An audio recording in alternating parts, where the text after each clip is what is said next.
रामपुर नाम के एक छोटे से गांव में राजू नाम का एक 18 वर्षीय लड़का रहा करता था। राजू अनाथ था। उसकी माँ उसे जन्म देते ही चल बसी और उसके पिता ही उसे पालने के एकमात्र सहारा थे। जब राजू 8 साल का था तो उसके पिता किसी काम से जंगल गए और फिर कभी लौट कर नहीं आए। उसके बाद राजू पूरी तरह अकेला हो गया। राजू गांव की एक टूटी फूटी झोपड़ी में रहता था। उसके घर के पास ही गांव का सरपंच और उसकी पत्नी रहते थे।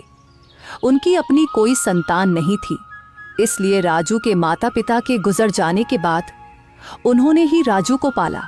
ये लो राजू बेटा, ये खाना खा लो और अगर कम पड़े तो मुझसे आकर ले लेना।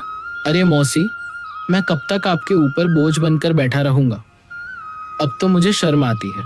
अरे बेटा, ये तुम कैसी बातें कर रहे हो?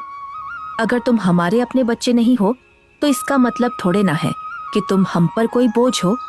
आगे से ऐसी बात मत करना। चुपचाप ये खाना खाओ। यह कहकर सरपंच की पत्नी सीमा वहां से चली गई। राजू ने आराम से खाना खाया। खाने के बाद जब वह झोपड़ी से बाहर निकला तो सामने ही सरपंच दिखाई दिए। राजू ने उन्हें देखा और सीधे उनके पास जा पहुंचा। राजू बेटा, खाना खा लिया है ना? जी सरपंच साहब, अभी अभी मौसी खाना देकर गई थी और मैं वही खाकर घर से निकला हूँ। हाँ, अच्छा किया। अब तुम बड़े हो गए हो बेटे, अपना ख्याल रखना सीखो। जी सरपंच जी, 8 वर्ष की उम्र से लेकर अब तक आप ही मेरा ख्याल रखते आए हैं, पर अब मुझे शर्म आने लगी है। अब मैं कुछ काम करना चाहता हूँ। इसमें शर्म की क्या बात है बेटा? हमने तो हमेशा तुम्हें अपना ही माना है। लेकिन अगर तुम्हारा मन फिर भी कुछ करने का है तो सुनो, गांव के पास वाला जंगल अब पहले जैसा खतरनाक नहीं रहा। चाहो तो वहां जाकर लकड़ियां काट सकते हो या शहद इकट्ठा कर सकते हो। जी सरपंच जी, मैं कल ही जंगल जाऊंगा। अब समय आ गया है कि मैं अपने लिए और आपके लिए कुछ कर दिखाऊं।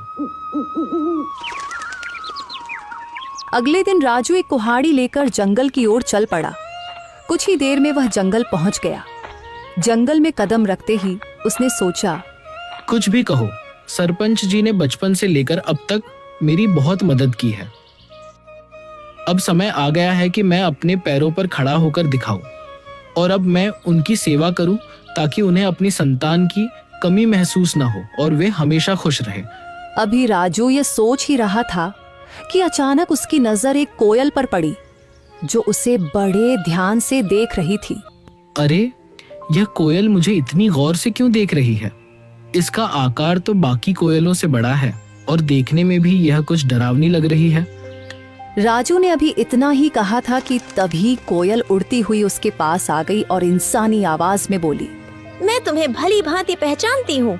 तुम्हारा नाम राजू है और तुम मोहन के बेटे हो। कोयल को बोलते हुए देखकर राजू बहुत डर गया और बोला, ये कैसे मुमकिन है? तुम तो कोयल हो, फिर इंसानी आवाज में कैसे बात कर रही हो? शायद ये मेरी आंखों का धोखा है। भला कोई कोयल इंसानों की तरह बोल सकती है? नहीं, यह तुम्हारी आंखों का धोखा नहीं है। मैं सचमुच बोलने वाली कोयल हूँ। असल में मैं भी कभी इंसान थी, लेकिन एक तांत्रिक ने मुझ पर श्राप दे दिया और मैं कोयल की शक्ल में बदल गई। मैं तुम्हारे पिता के रहस्यों के बारे में सब कुछ जानती हूँ। वे कुछ समय पहले जंगल गए थे और फिर कभी वापस नहीं आए। अरे, न जाने कौन हो तुम। मैं ऐसे कैसे तुम्हारी बात पर विश्वास करूं? कभी सोचा है तुमने? तुम पिछले कई वर्षों से बिना पिता के रह रहे हो, लेकिन गांव में कोई भी तुम्हारे पिता के बारे में बात नहीं करता। तुम्हारी कोई मदद नहीं करता सिवाय तुम्हारे गांव के सरपंच के। लेकिन मैं तुम्हारे पिता के बारे में सब कुछ बता सकती हूँ। तुम्हारे पिता अभी जिंदा हैं और मुझे यह भी पता है कि वे कहाँ हैं। अच्छा तो बताओ, मेरे पिता कहाँ हैं? मैं उनसे मिलना चाहता हूँ। मैं तुम्हें जरूर बताऊंगी, मगर उससे पहले तुम्हें मुझे इस श्राप से मुक्त कराना होगा। राजू को न जाने क्यों उस कोयल से डर महसूस होने लगा। अरे, मुझे तो लगता है कि यह कोई राक्षस है जो मुझे अपने जाल में फंसा रहा है।